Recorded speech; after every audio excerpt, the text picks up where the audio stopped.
शब्द पर्याप्तियों, यही ये तीनों तीनों शब्द पर्याप्तियों में भी हैं। उसमें तो छह हैं। ये क्या पर्याप्तियों वाला शब्द ही यहाँ पर है, या इसका कोई अलग अलग अलग मतलब है?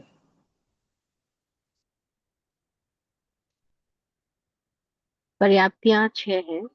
आहार, शरीर, इंद्रिय, श्वास उश्वास, है ना। फिर मन, वचन और काया।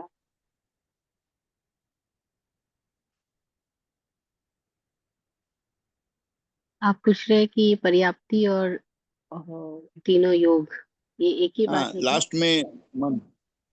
हम्म। योग आश्रय। से ही। हाँ। हाँ जी जी, योग से ही हाँ, पर्याप्ति कुछ लेंगे। कनेक्शन तो है ही। हाँ जी, कनेक्शन है ना। योग से ही पर्याप्ति होगी। पर्याप्ति का मतलब है चारों ओर से ग्रहण करना, है ना। पर्याप्त हो जाना। आ इसको ऐसे बोलेंगे, जैसे हम हमारे पास शरीर है, लेकिन अगर हम भोजन नहीं करेंगे तो ये शरीर की पर्याप्ति कैसे होगी? शरीर पूर्ण कैसे होगा? शरीर काम कैसे करेगा, है ना। जैसे अगर व्हीकल है, लेकिन आप व्हीकल में ईंधन नहीं डालोगे तो आप व्हीकल को चलाओगे कैसे? सब कुछ व्हीकल बराबर है, लेकिन ईंधन ही नहीं है तो आपको पेट्रोल डीजल कुछ तो डालना पड़ेगा इसमें। तो वो आपने पेट्रोल डीजल डाला, वो पर्याप्ति हुई। लेकिन पेट्रोल डीजल किस में डाला? कोई साधन आपके पास था उसमें तो डाला। अगर वो साधन ही नहीं होता, वो व्हीकल ही नहीं होता, तो आप पेट्रोल डीजल भी किस में डालते?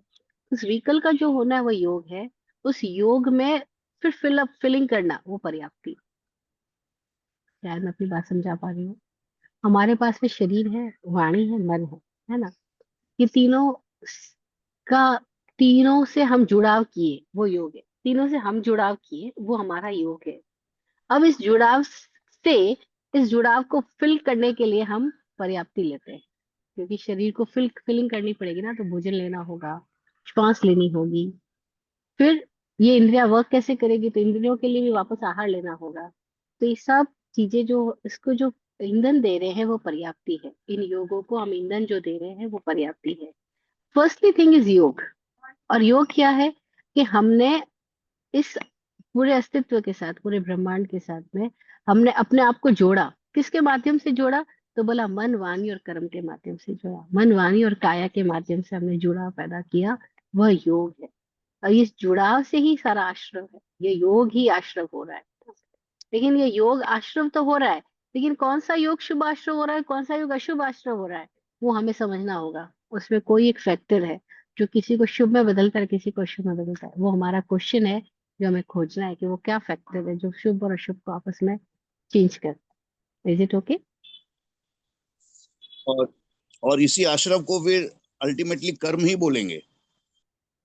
आश्रव को कर्म की संज्ञा कब देंगे वो हमें नेक्स्ट सेशन में और आएगा। क्योंकि आश्रव को कर्म की संज्ञा कब देते हैं? जब आश्रव चिपक के बंद पड़ जाता है तब उसको कर्म कहते हैं। जी। आश्रव तो प्रवाह है, लेकिन उस प्रवाह में कब हमने अपना चिपकान पैदा कर लिया, कब हम चिपक गए, कब हमने कनेक्शन डेवलप कर लिया। जब कनेक्शन डेवलप करके हमने उसके साथ बॉन्डेज किया, बंद किया, अब वो बंद जो है उसका नाम कर्म पड़ा। आश्रव ओनली आश्रव कर्म नहीं है, आश्रव में जी। बंद का ठीक। पड़ जाना कर्म है।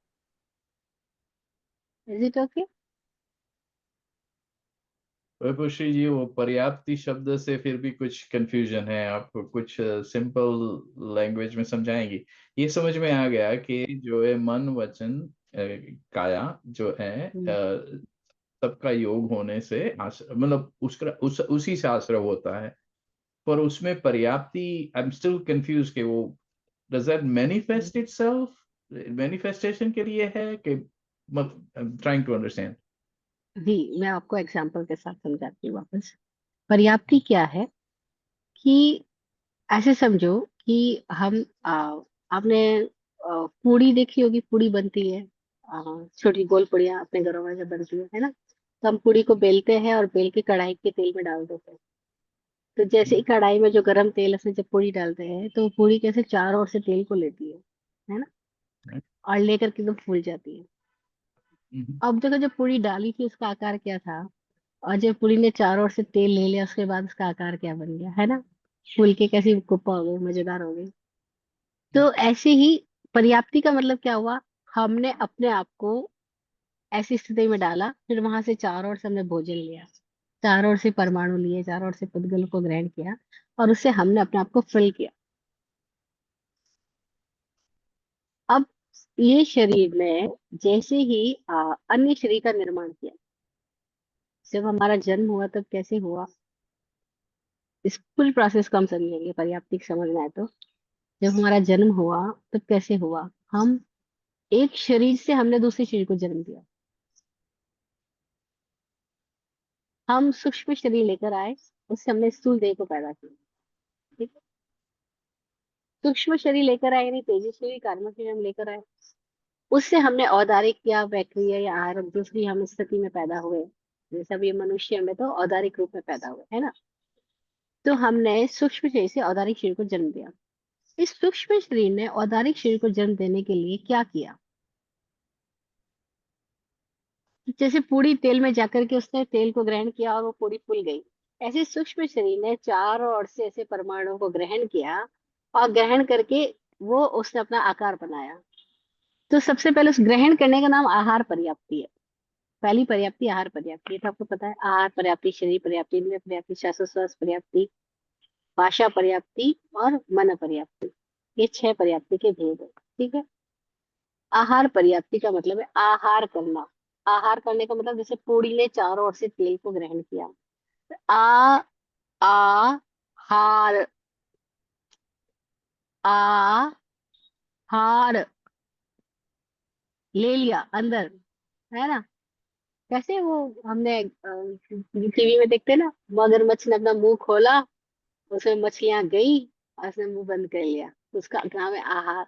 ऐसे हमने चारों के वातावरण से पुद्गलों को ग्रहण किया, और इस सूक्ष्म शरीर ने ग्रहण किया, उसका नाम आहार पर्याप्ति, और अब स्थूल शरीर का निर्माण किया, दैट्स कॉल्ड शरीर पर्याप्ति। पहली पर्याप्ति आहार पर्याप्ति, दूसरी पर्याप्ति श्वासोश्वास पर्याप्ति। आहार लिया, अब श्वासोश्वास लेना शुरू किया। ठीक है, फिर आहार पर्याप्ति, शरीर पर्याप्ति, श्वासोश्वास पर्याप्ति, नहीं, फिर बीच में उससे इंद्रिय है, भाषण। हाँ बीच में इंद्रिय है। हाँ, इंद्रिय आहार, पर्याप्ति। शरीर, हाँ, इंद्रिय, फिर श्वासोच्छ्वास। जी जी, आहार पर्याप्ति, शरीर पर्याप्ति और फिर इंद्रिय पर्याप्ति, है ना। तो ये कैसे बन रही है पर्याप्तियां, पहले हमारे भीतर एक योग है, योग है यानी काया योग है। हम योग के साथ ही आए। जब हम पैदा, हम अयोगी पैदा नहीं हुए, हम सहयोगी ही पैदा हुए थे। हम सूक्ष्म शरीर के साथ पैदा हुए, सूक्ष्म शरीर ने स्थूल शरीर का निर्माण किया है, और स्थूल शरीर का निर्माण करने में उसने चारों ओर से जो परमाणुओं को अपने अंदर जोड़ लिया, जो इकट्ठा किया, दैट्स कॉल्ड पर्याप्ति। पर्याप्ति का मतलब है परिपूर्ण रूप से, और परि यानी चारों ओर से आप्त हो जाना, ग्रहण कर लेना, ले लेना, आप्ति करना नहीं, प्राप्ति करना। और हिंदी में वर्ड बोलते हैं ना प्राप्त करना, तो प्राप्त में जो मुख्य वर्ड है वो आप्त है ना। आप्त का मतलब ले लिया हमने, तो जो प्राप्त कर लिया उससे ये पर्याप्तियां बनी। तो पर्याप्तियां हम लोग ये विज्ञान समझाने के लिए कि कैसे हम अपने योगों से वातावरण को ग्रहण करते हैं, पुद्गलों के ग्रहण करते हैं, और अपना आहार लेकर के फिर हम श्वासोश्वास बनाते हैं, इंद्रियां बनाते हैं, शरीर बनाते हैं, फिर भाषा की स्थिति में आते, फिर मन की स्थिति में आते। क्योंकि मन की पर्याप्ति बड़ी विचित्र है, इस तक आने के लिए हमें बहुत पावर लेनी पड़ी। जैसे नहीं, आप अपनी गाड़ी में पेट्रोल डालते हो, फिर पेट्रोल में भी कुछ एक पावर का अलग सा लिक्विड यूज करते हो, वो डाल करके आपका जब पेट्रोल चलता है तो एक डिफरेंट गाड़ी का स्थिति पैदा हो जाती है ना। मैं देखती हूँ स्वामी जी कई बार इंजन में जब पेट्रोल डलवा, गाड़ी में जब पेट्रोल भरवाते हैं तो कोई और लिक्विड भी उसमें ऐड करवाते हैं, और कहते हैं ये लिक्विड ऐड हो जाने से इस पेट्रोल की क्वालिटी एकदम बढ़ जाती है, और फिर गाड़ी बहुत अच्छा अलग तरीके से चलती है। और मैंने उसका एक्सपीरियंस किया कि गाड़ी को, मैं पेट्रोल में वो जो चीज डाली जाती है उसके पहले गाड़ी का कैसा वेग रहता है, उसके बाद कैसा रहता है, वो डिफरेंस समझ में आता है। तो ऐसे ही हमने ग्रहण किया चारों ओर से, और अपना शरीर आदि डेवलप किया, फिर उसके बाद मन को डेवलप करने के लिए हमने और विशेष तरह की स्थितियों को अपने भीतर लिया, और तब हमारे पास में मन का यंत्र डेवलप हो पाया। मन पर्याप्ति हो, सबसे लास्ट पर्याप्ति मन पर्याप्ति है ना, क्योंकि वहां तक का डेवलपमेंट के लिए आदमी को कितनी सारी स्थितियों से गुजरना पड़ा है।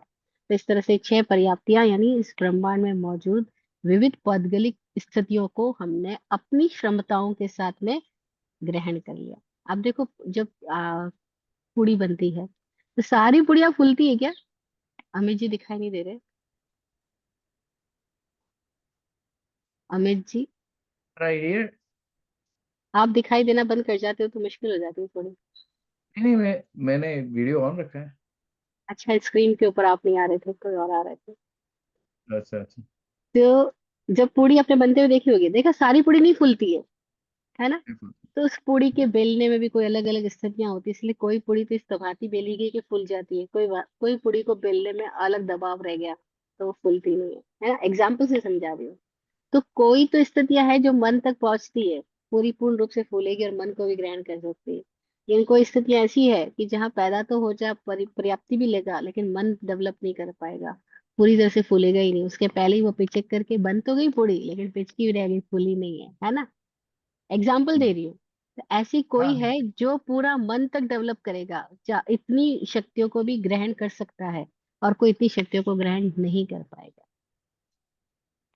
Is it okay? तो पर्याप्ति का मतलब है हमने वातावरण से जो ग्रहण किया और जिससे हमने अपने आप को डेवलप किया। तो इस प्रोसेस को पूरे से समझना कि कैसे सूक्ष्म शरीर आया, उसने स्थूल शरीर को पैदा किया, और स्थूल शरीर को पैदा करने में उसने क्या क्या अपने भीतर अलग अलग डेवलपमेंट किए, तो आहार लिया, इंद्रियां बनाई, श्वासोच्छ्वास पैदा करी, फिर शरीर बना, फिर भाषा बनी, फिर मन बना, ऐसा। पर ये सब हो किस लिए पाया? क्योंकि योग था। योग नहीं होता तो पर्याप्ति कैसे होती? तो फर्स्ट प्राइमरी स्टेज इज योग। योग से पर्याप्तियां हुई और पर्याप्तियों से पूर्ण होकर के हम उपयोगी हो पाए। तो इज ये इट शुभ ओके? था या अशुभ, ये बाद में बताएंगे। ये मैं नहीं बताऊंगी, आपके लिए क्वेश्चन छोड़ा है मैंने। नहीं, ये आप शरीर लोग का एक, जो हम लोगों ने पर्याप्तियां ग्रहण की बचपन में माँ के हाँ, पेट में, वो शुभ था या अशुभ, ये तो बता दीजिए। नहीं नहीं, पूरा ही जीवन में जो कुछ भी आश्रय हो रहा है वो शुभ है या अशुभ है, इसको डिफरेंस करने वाला फैक्टर कौन सा है, वो हमें अपनी खुद से जानो। मैं तो बता दूंगी एक क्षण में, लेकिन मुझे नहीं बताना है। खुद हम खोजे कि वो कौन सी चीज है जो शुभ या अशुभ में कन्वर्ट करती है आश्रम को। ये आपके सबके लिए क्वेश्चन छोड़ा है मैंने। तो नेक्स्ट वीक पहले जी। आपसे आंसर लूंगी, उसके बाद में बात करूंगी। ओके। ठीक है? ये आप सबके लिए होमवर्क छोड़ा है कि हम खोज करें कि वो कौन सी चीज है जो शुभ को अशुभ और अशुभ को शुभ में कन्वर्ट कर देती है, वो कौन सी चीज है जो आश्रम को दोनों भागों में बांट देती है। क्योंकि नेक्स्ट सूत्र, तीसरा और चौथा सूत्र ये है, शुभ पुण्य से अशुभ पापस्य। शुभ पुण्य है, एक अशुभ एक पाप है। एक शब्द में अगर बताएं तो शायद उसको परिणाम बोलेंगे। हम्म, हेलो। कोई बात नहीं, खोजिए फिर बात करेंगे। हेलो। ठीक है। हेलो। जी जी। जी जी, बोलिए, कौन बोल रहे हैं? अनुराग जैन बोल रहा हूँ, जय जैन। जी अनुराग जी, बोलिए। नहीं, शुभ और अशुभ हमारी अज्ञानता का ही कारण है। कभी हम उसे शुभ मान लेते, कभी अशुभ, बल्कि देख नहीं पाते कि ओनली है एक प्रक्रिया चल रही है, क्रिया रूप नहीं देख पाते उसको साक्षी रूप में। जी बस हम मन गणंत बना लेते हैं, शुभ रूप हो गया या शुभ रूप हो जी जी जी, ठीक बात है। और भी खोजिए, गया। और भी खोज जारी रखिए कि क्या कारण है शुभ अशुभ के बीच में भेद कौन पैदा करता है। अज्ञान तो है ही, अज्ञान के साथ और क्या चीज है मन जिसकी वजह बुद्धि, से। हमारी चित्त की वृत्तियां बनी हुई हैं वैसे, हम्म अहंकार रूप। हम्म। जी, सबके लिए होमवर्क के क्वेश्चन जारी है। हम्म। ठीक है, अच्छा है। Yeah, but Abhishek, just see Paryatika, just closing. So it is a process as well as a result, I guess. Yes. Process, acceptance का process है, और उसके साथ जो बदलाव भी, whatever changes it brings is also combination of both is Paryapti then. Yes. Okay. Right. Thank you so much. Ji.